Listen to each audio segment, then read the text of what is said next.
아동 청소년 성착취물을 제작 유포한 조주빈의 공범 강훈의 얼굴이 오늘 공개됐습니다. 강훈은 현재 만 18살로 미성년자 범죄 피의자의 신상이 공개된 건 이번이 처음입니다. 아동 청소년 성범죄에 대한 신상 공개를 대폭 확대해야 한다는 청원이 줄을 잇고 있습니다. 성범죄자, 특히 미성년 성범죄자 신상 공개 쟁점에 대해 이호영 변호사와 짚어봤습니다. 자신의 가사도우미를 여러 차례 성폭행하고 비서를 상습 추행한 혐의로 구속 기소된 김준기 전 DB그룹 회장이 1심에서 징역형 집행유예를 선고받으며 구속에서 풀려났습니다. 압수수색 영장 거표지만 보여주고 내용을 보여주지 않았다면 위법한 압수로 압수품을 돌려줘야 한다는 대법원 판결이 처음 나왔습니다. 위협적인 수사 관행에 제동이 걸릴 것으로 보입니다.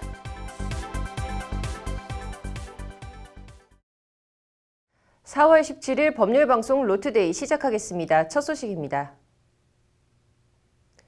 아동 청소년이 포함된 성착취물을 제작하고 유포한 조주빈의 공범. 텔레그램에서 붓다라는 닉네임을 쓰는 만 18살 강훈의 얼굴이 오늘 공개됐습니다.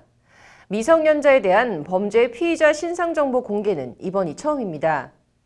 성착취가 이뤄진 텔레그램 박사방 가해자들의 신상을 전부 공개해야 한다는 목소리가 커지고 있습니다. 장하지 기자입니다. 수감돼 있던 종로경찰서에서 포승줄에 묶여 고개를 푹 숙이고 나왔지만 한눈에 보기에도 앳돼 보이는 얼굴이 그대로 드러납니다. 텔레그램 박사방 성착취범 조주빈의 공범인 붓다 강훈입니다. 시종일관 고개를 푹 숙인 강훈은 피해자에게 정말 죄송하다고 말했습니다. 본인 때문에 피해 입은 분들께 한 말씀 해주시죠. 죄송합니다. 정말 진심으로 사죄드리고 죄송합니다. 강훈은 하지만 신상 공개가 부당하다고 생각하냐는 등 취재진의 질문에 아무런 답변을 하지 않았습니다. 혐의 인정하십니까? 미성년자로서는 처음으로 신상 공개 대상 됐는데 부당하다고 생각하십니까? 조주빈 지시받아서 움직인 거 맞습니까? 조주빈 측에서 시키는 대로 하신 거 맞나요? 강훈은 2001년 5월생으로 올해 고등학교를 졸업한 미성년자입니다. 만 18살로 미성년자에 대한 신상정보 공개 처분이 내려진 건 강훈이 처음입니다. 강훈은 서울지방경찰청에 신상정보 공개 결정이 내려지자 서울행정법원에 신상공개 처분을 취소해달라는 집행정지 신청을 냈지만 법원은 이를 기각했습니다. 재판부는 공공의 정보에 관한 이익이 강군의 명예, 미성년자인 강군의 장래 등 사익에 비해 압도적으로 우월하므로 피해자인 강군의 신상을 공개할 필요성이 인정된다며 강훈의 신청을 기각했습니다. 미성년자임을 다 감안해도 박사방에서 이뤄진 성착취 범죄 행위가 다른 모든 것을 압도할 만큼 죄질이 불량하고 중하다는 것이 경찰 신상정보공개위원회와 법원의 동일한 판단입니다. 충분한 증거도 있고 이런 거가 계속 발생할 수도 있고 다른 텔레그램 방에서도 그런 게 발생할 수 있으니까 범죄 예방의 필요성도 있고 굉장히 흉악할 뿐만 아니라 너무나 이게 인권을 유린하는 범죄이기 때문에 국민의 알 권리도 보장하는 차원에서 관련해서 국회 국민동의 청원 게시판엔 N번방과 같은 미성년자 대상 성범죄자의 신상 공개 요구에 관한 청원이 올라와 있습니다. 강제로 만들어낸 음란물을 유포해 금전적 이득을 취한 이들은 물론이고 방조하고 조롱하며 함께 2차 가해한 모든 참여자들의 신상을 공개해 엄벌해야 이런 끔찍한 성범죄 재발을 막을 수 있을 것이라는 게 청원 내용입니다. 국회 국민동의 청원 사이트엔 현재 텔레그램 N번방 관련해서 모두 16개의 청원이 올라와 있는데 내용은 디지털 성범죄에 대한 처벌과 신상 공개 확대 및 강화로 대동소이합니다. 이 가운데 3건의 청원은 상임위 회부 충족 조건 10만 명 동참을 받아 소관위원회인 여성가족위원회와 관련 위원회인 법사위, 과학기술정보통신위원회, 행정안전위원회 등에 각각 회부된 상태입니다.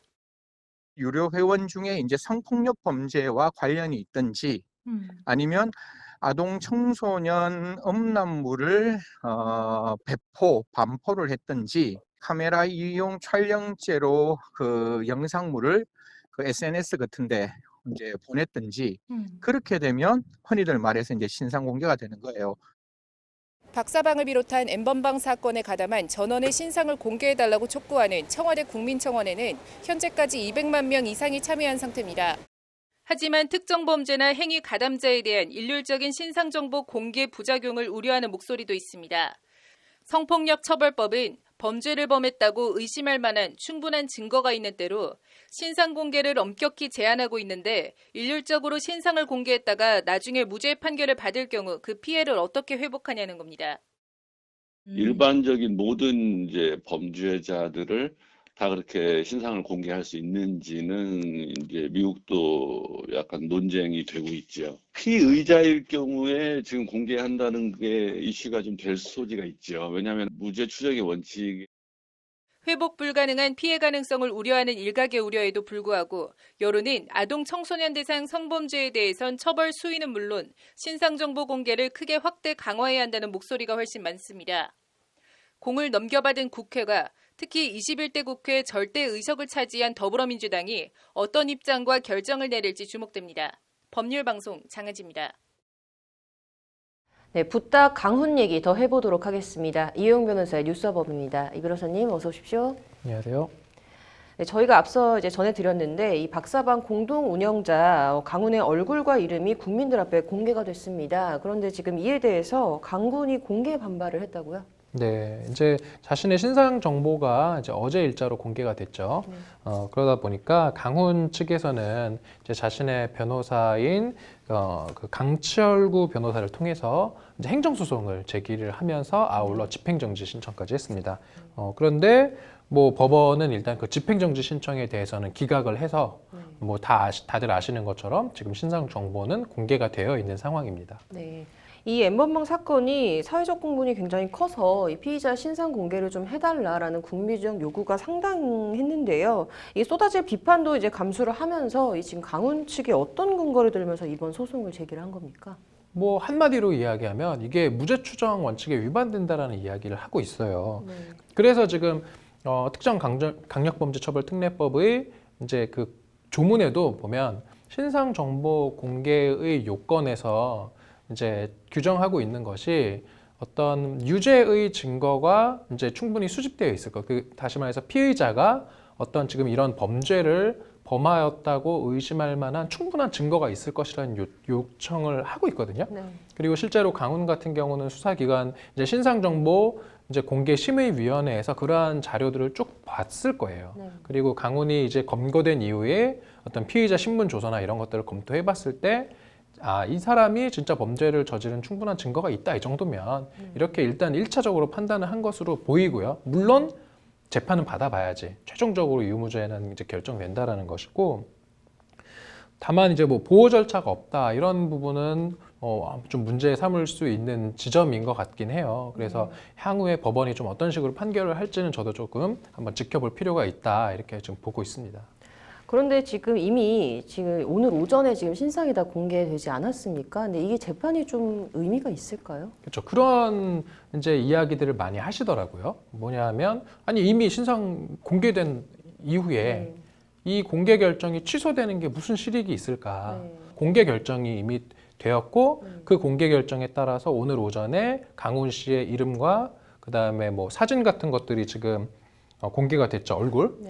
그렇다라고 한다면은 집행 종료로 인해서 소송을 할 실익이 더 이상 없는 때에 해당된다라고 볼 여지가 있어서 그렇다라고 한다면 소송 요건이 흠결되었다라고 해요.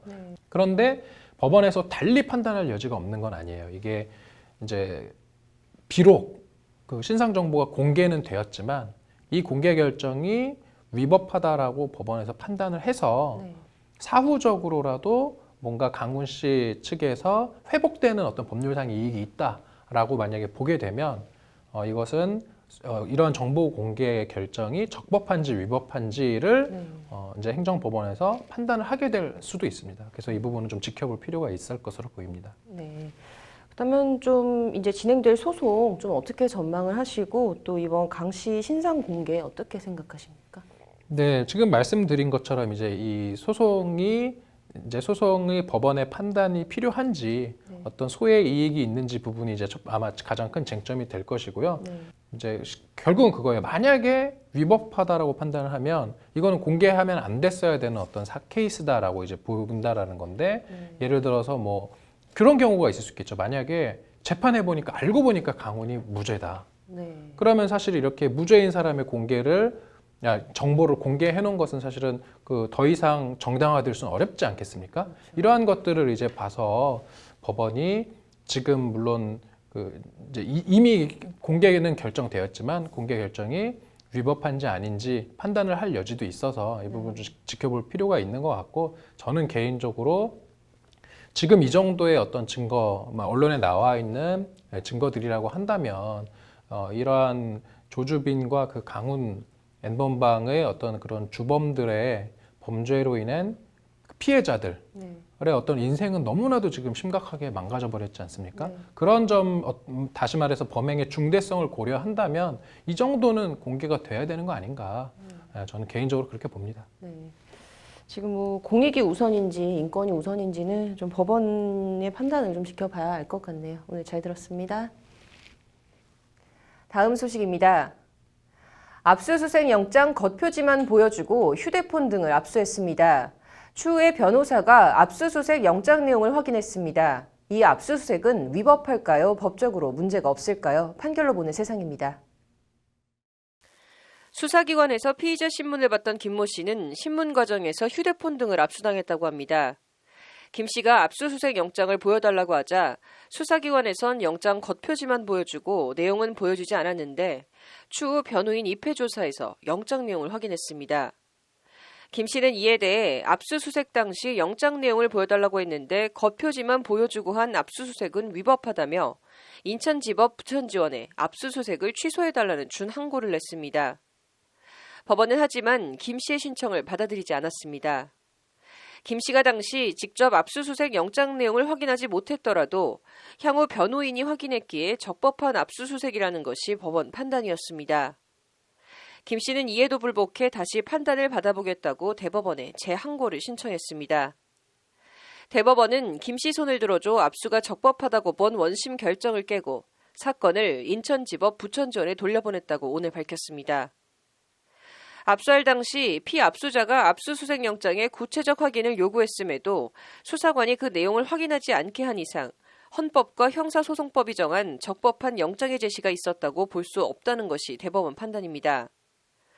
영장 내용엔 착오가 없는데 영장 겉표지만 보여준 영장 제시가 위법하다고 대법원이 판단한 것은 이번이 처음입니다. 대법원은 영장 제시 제도 취지는 영장주의의 절차적 보장과 더불어 압수수색 영장에 적힌 물건, 장소, 신체에 대해서만 압수수색을 하도록 해 개인의 사생활과 재산권의 침해를 최소화하기 위한 것이라고 강조했습니다. 대법원 관계자는 영장주의와 적법 절차의 원칙을 통해 국민의 권리 보호 강화에 도움이 되는 결정이라고 판결의 이를 설명했습니다. 영장 겉표지만 보여준 압수수색은 위법하다는 첫 대법원 판결. 압수수색 당하는 황망한 와중에 영장 내용 좀 봅시다 할 정도로 간이 크거나 법률적 지식이 있는 사람들이 얼마나 될진 모르겠으나 뒤집어 보면 그동안 검찰과 경찰 수사기관에서 영장입니다 하고 겉표지만 휙 보여주고 털어가는 일들이 비일비재했다는 얘기가 됩니다. 대법원 오늘 판결로 그동안의 잘못된 관행 아닌 관행이 좀 바뀌길 기대합니다. 무엇보다 다 떠나서 압수수색 영장 볼 일 없는 삶을 사는 게 제일 상책 아닌가 합니다. 판결을 보는 세상이었습니다. 다음 소식입니다. 자신의 가사도우미를 성폭행하고 비서를 강제추행한 혐의로 기소된 김준기 전 DB그룹 회장이 1심에서 징역형의 집행유예를 선고받고 구속에서 풀려났습니다. 앵커 브리핑입니다. 서울중앙지법 형사 16단독 이준민 판사는 오늘 피감독자 간음과 강제추행 등 혐의로 구속 기소된 김 전 회장에게 징역 2년 6개월에 집행유예 4년을 선고하며 풀어줬습니다. 재판부는 40시간의 성폭력 치료 강의 수강과 5년 동안 아동 청소년 관련 기관 및 장애인 복지시설 취업 제한도 함께 명령했습니다. 김준기 전 회장은 2016년 2월부터 2017년 1월까지 1년간 경기도 남양주 자신의 별장에서 근무한 가사도우미를 여러 차례 성폭행하고 2017년 2월에서 7월 사이 6개월 동안에는 자신의 비서를 여러 차례 상습 추행한 혐의로 구속 기소됐습니다. 김 전 회장은 가사도우미와 성관계 등 사실관계 자체는 인정하면서도 명시적인 거부 의사가 없어서 동의하에 관계를 가진 것으로 이해했다며 혐의를 부인했습니다. 재판부는 이에 대해 김 전 회장은 동의하에 성관계를 가졌고 연인처럼 가까운 사이였다고 주장하지만 그러한 사실은 없는 것으로 보인다. 피해자가 김 전 회장을 무고할 목적으로 허위 사실을 지어내 진술했다고 볼 만한 자료도 없다며 김 전 회장 주장을 일축했습니다. 재판부는 또 비서에 대한 업무상 위력에 의한 추행에 대해서도 같은 판단을 내렸습니다. 피해자의 진술에서 모순되는 점을 찾기 어렵고 진술 신빙성이 높으며 연인 관계로 볼 만한 근거도 없다는 게 재판부 판단입니다. 재판부는 이에 김 전 회장은 피해자들이 지시에 순종해야 하고 내부 사정을 쉽게 드러낼 수 없는 취약한 처지에 있는 점을 악용해 범행을 저질러 성적 자기 결정권을 현저히 침해했다고 김 전 회장을 질타했습니다. 사회적으로 모범을 보여야 할 그룹 총수가 책무를 망각하고 피해자들을 추행, 간음해 죄질이 좋지 않다는 김 전 회장에 대한 재판부의 거듭된 강한 질타입니다. 재판부는 다만 김 전 회장이 피해자들로부터 용서를 받고 피해자들이 김 전 회장의 처벌을 원하지 않는 점을 주요한 양형사유로 참작했습니다. 재판에서 사실관계 자체는 인정하는 태도를 보인 점과 고령인 점도 양형에 유리한 사정으로 고려됐습니다. 결론적으로 징역형 집행유예가 선고되면서 김 전 회장은 수감돼 있던 구치소에서 오늘 풀려납니다. 2017년 7월 질병 치료를 이유로 미국으로 출국한 뒤 수사에 불응해오던 김 전 회장은 경찰이 여권을 무효화하고 인터폴 적색 수배자 명단에 올리자 지난해 10월 귀국해 체포됐습니다. 김 전 회장이 집행유예로 풀려나는데 주요 양형사유로 참작된 피해자들의 용서와 처벌을 원하지 않는다는 처벌 불원서는 어떻게 받아냈을까요? 아마도 짐작하는 대로일 것입니다. 죄질이 좋지 않다는 재판부의 질타는 김 전 회장의 범죄에 대한 준엄한 질타일까요? 집행유예를 선고하기 위한 판결문상 일종의 준비된 도식적인 발언일까요? 법원 판결을 의심하면 안 되는데 재벌 회장이 아닌 일반인이었어도 집행유예로 풀려날 수 있었을까? 어쩔 수 없이 의심해보게 됩니다. 멀리 갈 것도 없이 김준기 전 회장과 같은 피감독자 간음 혐의 등으로 기소된 안희정 전 충남지사는 대법원에서 징역 3년 6개월을 확정받고 복역 중입니다. 앵커 브리핑이었습니다. 오늘 준비한 소식은 여기까지입니다. 시청해주신 여러분 고맙습니다.